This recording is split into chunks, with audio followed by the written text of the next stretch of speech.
आज बात करूंगा कैसे बनाएं बैंक बैलेंस अर्थात धन इकट्ठा कैसे करें। इस क्वेश्चन का जवाब ज्योतिष के हिसाब से, अध्यात्म के हिसाब से और एक सामाजिक व्यक्ति के हिसाब से भी दिया जा सकता है, लेकिन फिर भी बहुत लोगों की ये समस्या है, उनका बैंक बैलेंस खड़ा नहीं हो पाता, जितना वो चाहते हैं उतना क्यों नहीं होता। आज इसी बारे में बात करता हूं। कुंडली में धन योग दो प्रकार के होते हैं। एक होता है जो आपको धनी बनाते हैं और दूसरे प्रकार के धन योग आपको निर्धन बनाते हैं। निर्धनता के कुयोग होते हैं जो बार बार आपका धन खर्च करा देते हैं, जो आय और व्यय का अनुपात सही नहीं रखने देते। आप लाख कोशिश करते हैं, परिश्रम करते हैं, लेकिन फिर भी धन नहीं बचता। तब आप अल्टीमेटली लास्ट में ज्योतिषी जी से यही प्रश्न करते हैं कि धन इकट्ठा नहीं हो पाता। इसके लिए अगर मैं सामाजिक व्यक्ति की बात करूं, सबसे पहले शुरुआत यहीं से कर लेता हूं। एक सामाजिक व्यक्ति लोअर मिडिल चाहे रिच का भी कई बार बैंक बैलेंस नहीं मिलता। बिजनेस बड़े मोटे लंबे चौड़े होते हैं, कभी उनका आकलन किया जाए उनकी बैलेंस शीट का, उनकी हैसियत तो बहुत होती है, लेकिन वो गरीब आदमी पर इतना कभी लोन नहीं होगा जितना एक रिच आदमी के ऊपर कर्जा चढ़ा हुआ होता है। लगभग रिच आदमी ज़्यादातर कर्जे में ही जीवन जीता है। लोअर लेवल का आदमी तो कई बार बहुत खुश रहता है, चलो नहीं है अच्छी बात है, नहीं तो नींद नहीं आती। लेकिन धन इकट्ठा कैसे हो, प्रश्न ये है, चाहे वो आदमी कोई भी हो। धन इकट्ठा करने के लिए सबसे पहली चीज है माइंड सेट, कि मुझे धन इकट्ठा करना है। वो क्वेश्चन आपके दिमाग में जब 24 घंटे रहेगा तब उसका कुछ समाधान होगा, चाहे आप कमाते कितना ही हैं। अखबार में पढ़ा था, मुंबई रेलवे स्टेशन पर एक फकीर रोज मांगता था और ले जाकर के अपने कमरे में इकट्ठे कर देता था पैसे एक बोरी में। ईश्वर की जैसी इच्छा रही, किसी दिन स्टेशन पर ही ट्रेन के बीच में आकर के वो मर गया। छानबीन हुई, उसके कमरे पर पुलिस पहुंची, उसके रिश्तेदारों को पता करने के लिए घर में रखे बोरे की जांच हुई। 8 लाख रुपए निकले। एक आम आदमी जल्दी से नहीं जोड़ पाता। प्रवृत्ति क्या है आपकी, टेंडेंसी क्या है, आपका इंटेंशन क्या है, कि आप जोड़ना चाहते हैं, क्या आप रखना चाहते हैं। सबसे बड़ी इंपॉर्टेंट चीज ये है, आप इकट्ठा तभी कर पाएंगे जो आपकी टेंडेंसी होगी, प्रवृत्ति होगी। अब इसके लिए एक दूसरा नियम लागू होता है, वो है आध्यात्मिकता का। मन की चाहत भी है, सोच भी है, लेकिन अध्यात्म आपको सिखाता है एक अनुशासन और एक नियम। नियम का पूरी तरह से पालन करो, नियम कुछ भी हो सकता है, अध्यात्म यही सिखाता है। यदि नियम छोटा सा भी है कि रोज सुबह उठ करके आपको पानी पीना है, तो उस नियम का पालन भी अनुशासन के साथ होना चाहिए। अध्यात्म यही सिखाता है। अध्यात्म आपकी लाइफ स्टाइल को सेट करता है, संपूर्ण अध्यात्म, क्योंकि ध्यान उसी पर टिका है। जब तक जीवन में नियम नहीं होगा तब तक आप कभी भी पैसा नहीं जोड़ पाएंगे।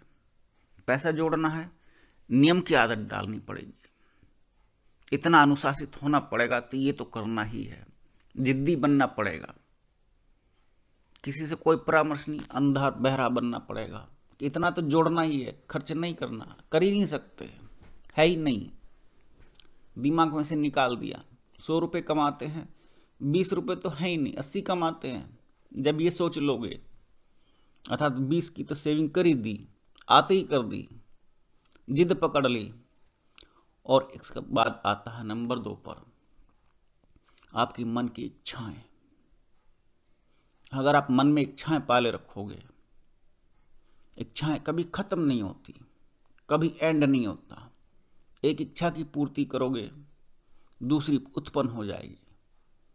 मोबाइल लिया है तो लीड भी लेनी पड़ेगी, लीड के अलावा चार्जर भी होता है, दोनों कभी खराब भी होंगे, कभी मोबाइल गिरेगा भी। जब आप ऐसी कच्ची कच्ची चीजें लोगे तो आप कैसे धन बचाओगे, कैसे इकट्ठा करोगे? एक के बाद एक जरूरत बनती रहेगी, वहां इच्छा नहीं है। मोबाइल आज की जरूरत बना दी गई है। एक बार शाहजहां के महल में एक अंग्रेज व्यापारी आया और उसने कहा, हम व्यापार की अनुमति चाहते हैं। शाहजहां था या जहांगीर था कोई। बादशाह ने पूछा, क्या बेचोगे? अंग्रेज व्यापारी ने उत्तर दिया, हम कांच का सामान बेचते हैं। ये देखो कितना सुंदर है, हाउ ब्यूटीफुल। लेकिन बादशाह ने हाथ में लिया और छोड़ दिया, टूट गया। बादशाह हंसने लगा, क्या उम्र है भला इसकी, ये तो गिरते ही टूट जाएगा। लाओ हमारे गिलास लेकर के आओ। पीतल के बड़े लंबे चौड़े, चांदी के, सोने के, उनको धुरमट से कुटवाया और कहा, बाद में देखो इसकी रिसेल वैल्यू अभी भी बची हुई है। अंग्रेज व्यापारी ने बादशाह के कान में कुछ कहा, बादशाह ने तुरंत परमिशन दे दी। और पता है क्या कहा था? कहा यह था कि आपको बिजनेस करना नहीं आता। जब आप ऐसा सामान बनाएंगे कि दादा ले पोता बरते, तो व्यापार कैसे चलेगा? लोग सामान कहां से खरीदेंगे? बार बार टैक्स कहां से आएगा? आपका खजाना कैसे भरेगा? खजाना भरना है तो ऐसी कच्ची चीजें बेचो, हमेशा समझो। बादशाह ने तुरंत परमिशन दे दी, टैक्स के माध्यम से खजाना भर जाएगा। वही समस्या आज भी है। अंग्रेजों के बनाए हुए कानून, ईसाइयत आपके ऊपर इतनी लाद दी गई है, इंपोज कर दी गई है, थोप दी गई है कि आप उससे बाहर नहीं निकल पाते। आप भारतीय संस्कृति के उस अध्यात्म को, उस नियम और अनुशासन को फॉलो नहीं कर पाते। क्यों? आपका मन दूसरे को देख करके जलता है, हिचकता है, ईर्ष्या उत्पन्न होती है। उसके पास है, मेरे पास नहीं है। एप्पल का फोन है उसके पास। आप आने वाले भविष्य की कमाई को भी, आने वाले भविष्य की बचत को भी, दोनों को ईएमआई के रूप में दांव पर लगा देते हैं। आपको कौन बचाएगा? धन इकट्ठा करना है, धन बचाना है। नंबर 3 पर आता है धन कैसे बचाएं। ये अध्यात्म में जो ध्यान करते हैं, साधना करते हैं, धन केवल तभी बच पाता है जब आपका मूलाधार चक्र जागृत हो जाए। जब मूलाधार चक्र जागृत हो जाता है तब आपके पास धन की कमी नहीं रहती। जैसे कभी भी इच्छाएं समाप्त नहीं होती, उसी प्रकार धन भी कभी समाप्त नहीं होता। जिसका मूलाधार चक्र जागृत हो गया, एक के बाद एक धन आता ही रहता है। ये मूलाधार चक्र की प्रवृत्ति है। जितनी जरूरत पड़ेगी आपको उतना धन उत्पन्न हो जाएगा, उतना मिल जाएगा, चाहे कहीं से आ जाए। और अगर आप ध्यान साधना में मूलाधार तक नहीं पहुंचे और आपके मन की इच्छाएं, आपके खर्चे हमेशा आपके ऊपर हावी रहे, तो आपको दूसरों से धन लेने की जरूरत पड़ती रहेगी और आप कर्जमंद रहेंगे। आप जीवन का आनंद नहीं भोग पाएंगे। तो धन कैसे इकट्ठा करें, कोई बड़ा मुश्किल कार्य नहीं। एक नियम, एक अनुशासन की जरूरत है। उस नियम और अनुशासन में अगर हम बात करें कि वो स्टार कौन से हैं जो आपको धन इकट्ठा नहीं करने देते, अगर आप उनका समाधान कर लें, ज्योतिष से समाधान कर लें, तो वहां से भी आप धन इकट्ठा कर लेंगे, संपत्ति बना लेंगे। धन किस लिए? कुछ ना कुछ खरीदोगे, संपत्ति का आनंद भोगोगे। आपके पास कार नहीं है तो कार खरीद लोगे। धन चाहिए।